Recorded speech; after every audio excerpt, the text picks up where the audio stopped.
Assalamualaikum warahmatullahi wabarakatuh. Izin Waalaikumsalam. memperkenalkan, kami dari kelompok 7 ingin mempresentasikan bisnis plan Raceball. Nah, sebelum lanjut ke materi, saya akan memperkenalkan terlebih dahulu anggota kelompok kami. Yang pertama yaitu ada Della Cynthia Sulaiman, ada Nurul Safitri, Nabila Turahmania Butar-Butar, dan juga saya sendiri Sekar Dwi Pertiwi.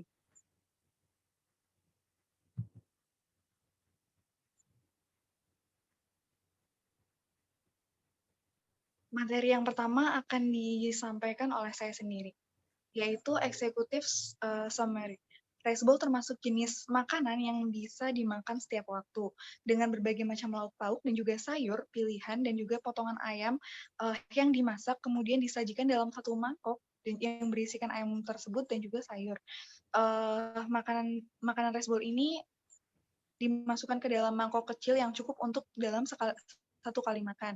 Nah, usaha kuliner Raceball ini dibangun dengan melibatkan kerjasama dengan berbagai pihak yang mempunyai visi misi yang sama. Untuk mendirikan usaha ini butuh pertimbangan dari beberapa aspek. Yang pertama yaitu dari aspek bahan baku yang digunakan dan juga harga-harga yang relatif murah serta menjadi salah satu makanan yang disukai oleh lapisan masyarakat. Nah, lalu apa sih keunggulan dari Raceball kami? Nah, keunggulan dari produk kami ini yaitu menggunakan bahan-bahan yang fresh dan juga kami memodifikasi untuk ditambahkannya sayur yang biasanya Raceball itu tidak ada sayurnya, hanya ayam yang diolah, tetapi bisnis kami tersebut, kelompok kami memodifikasi dengan menambahkan sayur untuk Raceball ini. Nah, Raceball itu apa sih? Raceball itu merupakan salah satu jenis makanan yang disajikan dalam satu mangkok yang terdiri dari makanan pokok dan juga lauk pauk yang banyak pilihannya. Nah, Raceball ini banyak sekali yang menyukai karena dinilai praktis dan juga gizi yang tersedia dalam satu mangkok Raceball ini cukup atau lengkap, serta unsur estetika dalam penyajiannya juga menjadi salah satu daya tarik tersendiri dalam Raceball ini.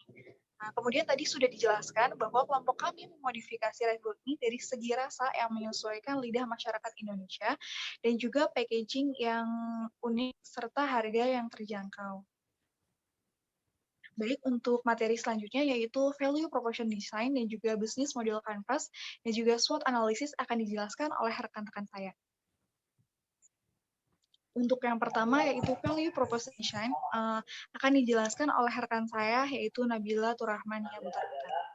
Pada Nabila, saya persilahkan. Oke, terima kasih Ibu Moderator. Di sini ada FPD atau Value Proposition. Di sini ada gain, spend, dan customer jobs. Di gain sendiri tuh ada harga yang terjangkau, produk yang banyak varian, lalu pedasnya tuh dapat diatur. Lalu di customer jobs, dia bisa mudah dipesan, praktis, dan cocok dengan lidah Indonesia. Lalu pains-nya itu porsinya sedikit dan tidak untuk tiap hari. Lalu ada games creator.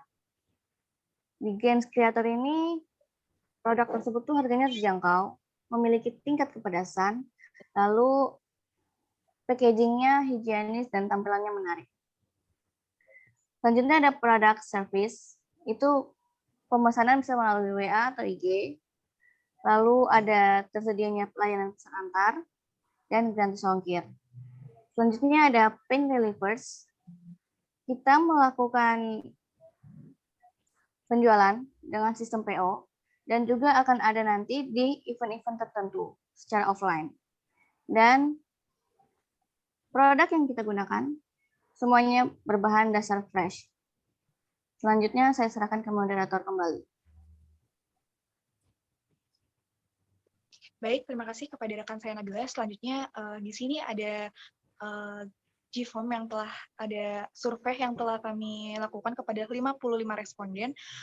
Di sini kami menggunakan survei umur banyak dari 50 56,4% dari responden kita itu rata-rata berumur 15 sampai dengan 20 tahun. Lalu apa sih yang responden kita pikirkan tentang resbol ini? Banyak dari mereka yang memikirkan bahwa resbol ini enak dan juga sebagainya. Selanjutnya, apakah resbol ini worth it untuk dijadikan makanan sehari-hari? 58,2% dari responden kita menjawab iya bahwa resbol ini worth it untuk dijadikan makanan sehari-hari. Lalu untuk varian rasa apa yang disukai dari resbol ini? 69,15% responden kita menjawab mereka menyukai cita rasa yang pedas. Kemudian selanjutnya dari mana sih para responden kita ini mengetahui tentang resbol tersebut? Kebanyakan dari responden kita mengetahui resbol ini dari sosial media. Kemudian apa yang Anda lihat ketika membeli resbol bisa dilihat di sini para responden kita jawaban-jawabannya ketika ingin membeli resbol. Selanjutnya, apakah Anda menyukai resbol? 92,7% dari responden kita menjawab iya mereka menyukai resbol. Kemudian di sini ada yang menjawab apakah alasan dari responden kita jika tidak menyukai resbol tersebut. Ada juga yang menjawab bahwa resbol ini porsinya sedikit dan juga sebagainya. Untuk selanjutnya, apa kekurangan dari resbol menurut responden kita? Ada juga menjawab bahwa porsinya ini kurang banyak, terlalu sedikit, harganya juga tidak cocok untuk anak kos, dan kemasannya yang tidak bisa didaur ulang. Kemudian, apa kepuasan Anda ketika membeli resbol? 55 responden kita menjawab bahwa ada yang menjawab praktis dan juga sebaliknya. Kemudian untuk materi selanjutnya akan disampaikan oleh rekan saya, yaitu Della Cynthia Sulaiman untuk menyampaikan bisnis model Canva. Kepada Della, saya persilahkan. Baik, terima kasih. Di sini saya akan menjelaskan tentang bisnis model Canvas. Di sini terdiri dari 9 komponen dari bisnis model Canvas. Ada key partner. Key partner itu yaitu rekanan inti. Rekanan inti dari bisnis usaha kami yaitu supplier bahan baku dan ojek online. Selanjutnya ada key activities. Key activities yaitu aktivitas kunci. Yang pertama ada memberikan pelayanan yang ramah, cepat, dan memuaskan. Selanjutnya ada key resource. Key resource yaitu sumber daya kunci yang isinya terdapat supplier bahan baku terpercaya merek. Yang keempat ada value proposition. Yang terdapat yang pertama, resbol akan disajikan dengan berbagai pilihan menu dan topping. Yang kedua, menyediakan layanan antar. Selanjutnya ada customer relationship. Yang pertama, promo dan diskon, friendly, dan Google Form. Lalu selanjutnya ada customer segment. Customer segment yaitu segmen pelanggan. Pelanggan di sini terdapat pelajar atau mahasiswa dan masyarakat umum. Selanjutnya ada channel. Channel di bisnis kami ini tersedia dari Instagram dan WhatsApp. Selanjutnya ada cost struktur. Cost struktur di dalamnya ada biaya produksi dan pengadaan bahan baku. Yang terakhir ada revenue streams. Yang isinya terdapat modal awal dari pribadi dan penjualan resbol.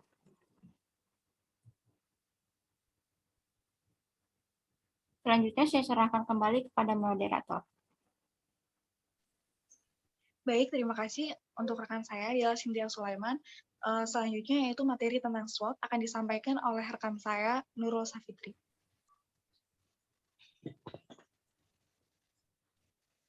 Baik, saya akan menjelaskan mengenai analisis SWOT pada usaha ini.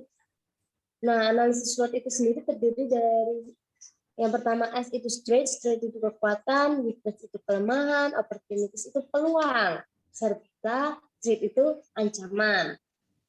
Nah, analisis strength dan weakness itu berasal dari internal perusahaan. Sedangkan opportunities dan threat itu berasal dari eksternal perusahaan. Nah, ini threat yang ada untuk bisnis kami ke depannya, usaha kami ke depannya dari para responden. Yang pertama, kemasan yang menarik dan praktis. Yang kedua, harga yang terjangkau, karena para responden kami itu bukan hanya dari kalangan para pekerja, tetapi dari kalangan anak sekolah, kemudian mahasiswa, dan yang belum berpenghasilan. Makanya kami memberikan harga yang terjangkau menurut para responden, sesuai dengan keinginan responden. Lalu makanannya praktis untuk dikonsumsi. Yang kedua ada weakness. Nah, weakness kan kekuatan apa yang ada pada usaha kami nanti? Yang pertama, kami harus memperhatikan bahan baku apa saja yang akan kami gunakan, karena bahan-bahan yang kami gunakan terdiri dari bahan-bahan yang bersifat basah gitu. Kedua, promosi. Kami harus meningkatkan promosi kami agar para responden makin tahu, dan bukan hanya responden yang kemarin, tapi kita akan mengambil para responden yang lainnya. Kemudian yang ketiga ada kemasan. Kemasan kita itu tidak ramah lingkungan karena kemasan kita terbuat dari styrofoam. Nah, kami harus banyak-banyak membutuhkan kreasi dan inovasi yang lebih banyak supaya produk kami dapat meningkat ke depannya. Kemudian yang ketiga ada opportunities. Opportunities itu peluang. Peluang apa sih bagi usaha resbol ini? Nah, yang pertama ada pangsa pasar untuk usaha resbol ini semakin luas. Kemudian yang kedua perkembangan, kemajuan, serta inovasi teknologi untuk jual beli makanan secara online semakin banyak. Kemudian yang ketiga ada inovasi resbol bagi responden yang memiliki mobilitas tinggi dan ingin menikmati makanan dimanapun dan kapanpun. Jadi resbol ini tuh bisa dikonsumsi dimanapun dan kapanpun. Pada saat mengerjakan tugas, berkumpul, nonton, dan lain-lain. Lalu treat itu ancaman apa sih untuk usaha kami nanti? Yang pertama, kan usaha resbol ini mudah ditiru. Nah, banyak pesaing-pesaing baru yang produknya itu sama tapi lebih menarik. Kemudian yang kedua, beberapa resbol yang sudah lebih dulu ada bisa lebih unggul dikarenakan kualitas rasanya yang mereka jaga dan ciri khas masing-masing usaha mereka. Kemudian yang ketiga ada harga bahan makanan yang tidak stabil seperti sekarang, harga minyak goreng yang melambung dan lain sebagainya. Terus yang terakhir, persaingan di usaha kuliner yang semakin meningkat. Bukan hanya persaingan makanan yang berupa resbol, tetapi banyak sekali usaha-usaha makanan yang ada di sini. Makanya kami harus berhati-hati dan seperti di kelas tadi memberikan kreasi dan inovasi supaya para konsumen tetap baik pada usaha kami. Terima kasih. Untuk materi selanjutnya itu tentang aspek pemasaran. Aspek pemasaran ini akan disampaikan oleh rekan saya, yaitu Nabila Turrahmania Butar-Butar. Kepada Nabila, saya persilahkan. Terima kasih, moderator. Dan sekarang saya ingin membahas salah satu dari marketing mix, yaitu aspek pemasaran. Di aspek pemasaran ini ada 3 poin. Segmentasi, targeting, dan positioning. Dan di segmentasi ada 4, ada segmentasi demografi, perilaku, psikografi, dan geografi. Nah, di segmentasi demografi ini kami menyediakan produk dari usia 17 tahun sampai 45 tahun. Namun, target utamanya adalah mahasiswa dan anak sekolah. Lalu ada masyarakat umum juga. Dan di segmen perilaku, produk kami itu halal dan memiliki varian lauk dan sambal, plus kuah. Lalu ada psikografi. Produk ini ditujukan khususnya kepada kalangan remaja yang pada umumnya menyukai makanan berat, seperti rice bowl yang kami rencanakan ini. Lalu ada geografi. Usaha ini terlebih dahulu difokuskan khusus di sekitar UMY dan di event-event tertentu yang berada di kampus UMY. Next. Lalu di sini ada targeting. Target penjualan rice bowl ditujukan kepada masyarakat dan mahasiswa yang melewati daerah lokasi pemasaran kami, yaitu sekitar UMY atau di dalam UMY, terutama kalangan yang berusia 17 tahun sampai 45 tahun. Lalu selanjutnya ada positioning. Nah, produk kami ini memiliki keunikan pada varian lauk dan sambal yang terdapat di dalam produk sehingga memberikan pengalaman cita rasa baru kepada konsumen. Next. Lalu analisis marketing mix. Yang pertama ada produk. Produk yang kami pilih adalah jenis makanan berat yang bisa dikonsumsi setiap waktu, tapi kami tidak menyediakannya setiap hari. Yang berbahan dasar beras dan ayam dengan produk yang biasanya bisa diolah dengan berbagai cara. Nah, produk pertama itu bisa digoreng maupun bisa lainnya juga sih sebenarnya. Namun kami berinovasi dengan menambahkan berbagai macam sayur segar dan kuah. Lalu ada price. Nah, produk kami ini harga yang ditawarkan adalah sekitar 8.000 sampai 25.000. Kenapa? Karena 8.000 itu misalnya hanya memakai lauknya doang, tidak pakai sayur atau kuah. Sedangkan 25.000 itu paket lengkap. Lalu yang ketiga ada place. Untuk tempat, kami menyediakan pembelian secara online dan offline. Untuk online, kami menyediakan bisa pemesanan melalui WA atau IG. Untuk offline, kami menyediakan produk-produk itu di event-event tertentu di sekitar UMY atau di kampus UMY itu sendiri. Lalu ada promotion. Usaha-usaha yang akan dilakukan dalam mempromosikan produk tersebut adalah kami melakukan personal selling, yaitu menjual secara face-to-face atau langsung melayani konsumen dan menjelaskan produk hingga pada akhirnya konsumen melakukan pembelian. Lalu, penjualan dengan menggunakan sosial media seperti Instagram, Facebook, TikTok, dan WhatsApp. Oke, terima kasih. Saya kembalikan kepada moderator. Baik, terima kasih Kak Nabila Turahmania Butar-Butar untuk penjelasannya. Yang selanjutnya itu ada aspek SDM. Untuk aspek SDM sendiri akan dijelaskan oleh saya sendiri. Nah, di sini bisa kita lihat struktur organisasi dari bisnis kita sendiri.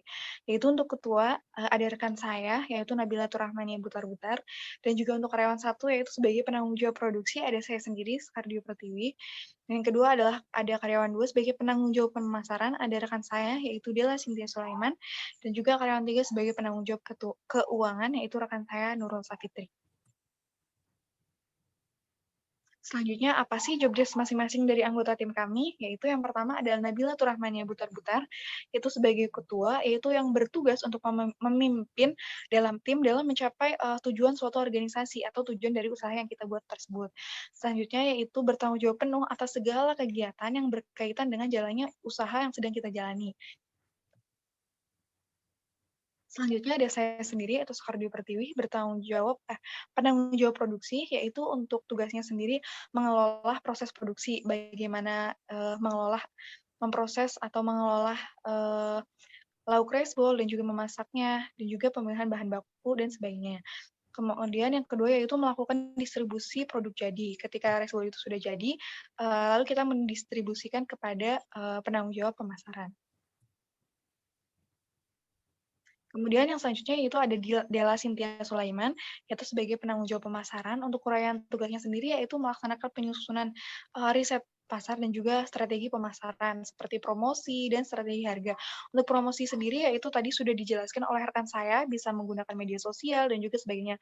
Tetapi yang sekarang itu banyak digunakan dan juga banyak dilihat oleh kalangan masyarakat juga anak muda itu melalui promosi sosial media seperti Instastory Instagram, story WA, dan juga sebagainya.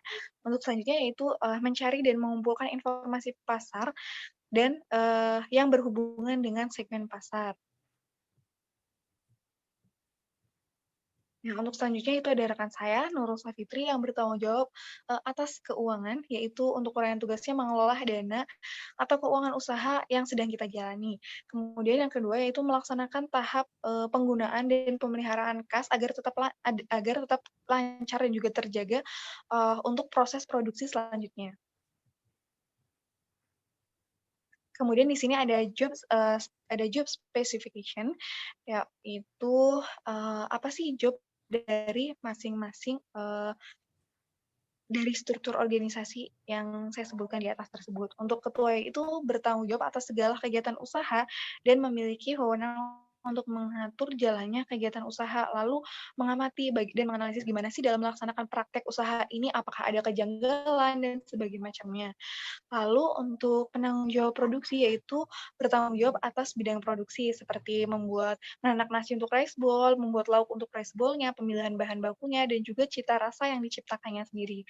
Selanjutnya yaitu ada penanggung jawab pemasaran. Di sini bertanggung jawab atas perencanaan strategi pemasaran dengan memperkenalkan produk kepada masyarakat dan juga target pasar kita untuk melakukan perencanaan analisis peluang pasar. Gimana sih peluang pasarnya nanti, dan juga merencanakan marketing search, yaitu mengikuti perkembangan pasar. Misalkan anak muda sekarang tuh sedang menyukai cita rasa yang pedas atau menu rasa rice bowl yang baru dan sebagainya, terutama terhadap produk yang sejenis dan dari perusahaan pesaing kita. Kemudian untuk selanjutnya yaitu ada penanggung jawab keuangan. Di sini yaitu bertanggung jawab atas keuangan dan laporan keuangan. Nah, kemudian untuk mengkoordinasi, mengontrol dana usaha dan merencanakan serta mengembangkan sistem keuangan usaha agar arus kas tetap lancar dan juga dapat melakukan usaha dengan lancar juga.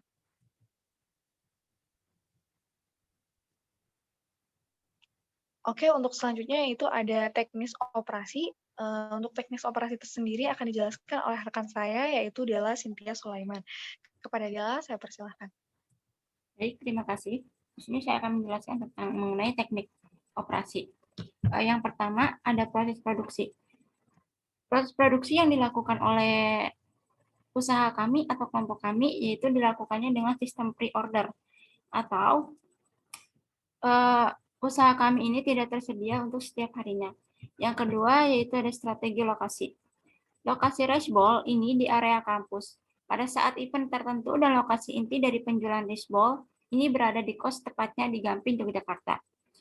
Yang ketiga ada strategi layout. Strategi layout ini untuk penataan produk kami menggunakan meja, lalu produk rice bowl kami sistemnya pre-order, sehingga saat memasaknya pun sesuai yang sudah dipesan oleh konsumen pada saat pre-order tersebut. Baik, selanjutnya saya serahkan kembali kepada moderator. Terima kasih kepada Della Cynthia Sulaiman untuk pemaparan materinya. Untuk selanjutnya itu ada aspek keuangan. Untuk aspek keuangan sendiri akan dijelaskan oleh rekan saya, yaitu Nurul Safitri. Pada Nurul Safitri, saya persilakan.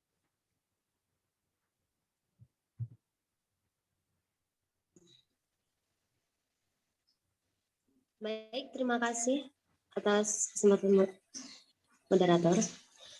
Nah, aspek keuangan di sini, biaya investasi awal dalam bisnis rice bowl extraordinary ini kami sepakat sebesar 800.000 yang bersumber dari para anggota tim kami yang per orangnya 200.000.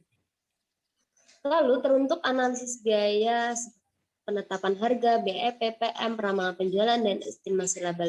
Ini terlampir pada file Excel. Oke. Baik, saya akan menjelaskan analisis keuangan usaha kami nanti. Yang pertama, kebutuhan investasi. Kita membeli kompor, tabung gas, cooker, alat masak, dan totalnya sekian 820.000. Bisa dilihat biaya depresiasi sekitar 34.166 per bulan. Lalu kebutuhan dana modal itu seperti ayam, bumbu, beras, paper bowl, dan lain-lain.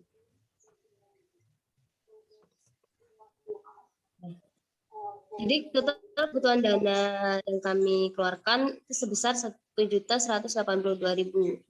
Nah, baik, perkiraan biaya untuk bumbu-bumbu tersendiri, bumbu ayam dengan totalnya 52.900, kemudian bumbu saus sebesar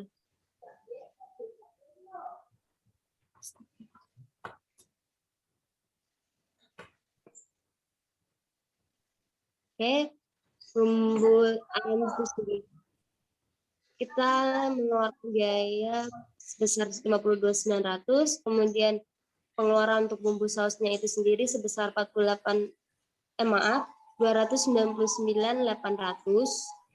Lalu untuk bahan-bahan sayur semacam kacang panjang dan lain sebagainya itu kami mengeluarkan Rp213.025.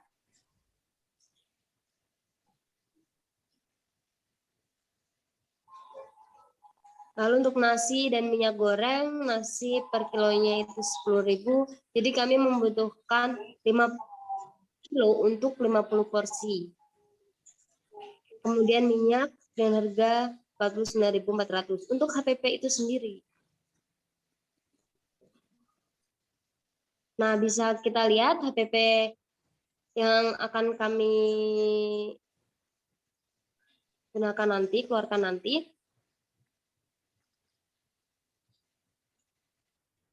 Kita biaya bahannya itu sendiri itu senilai 9.507 dengan harga jual 8.000 sampai 25.000.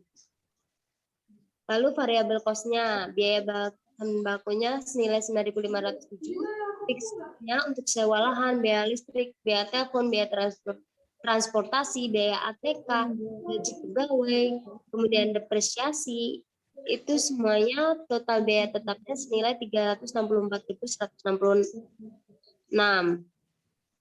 Jadi kami mengeluarkan per bulannya 24 unit per hari, kemudian 587.600.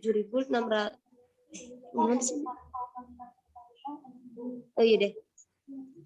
Dalam per bulan kita mendapatkan 587.630 hari, per harinya 19.584.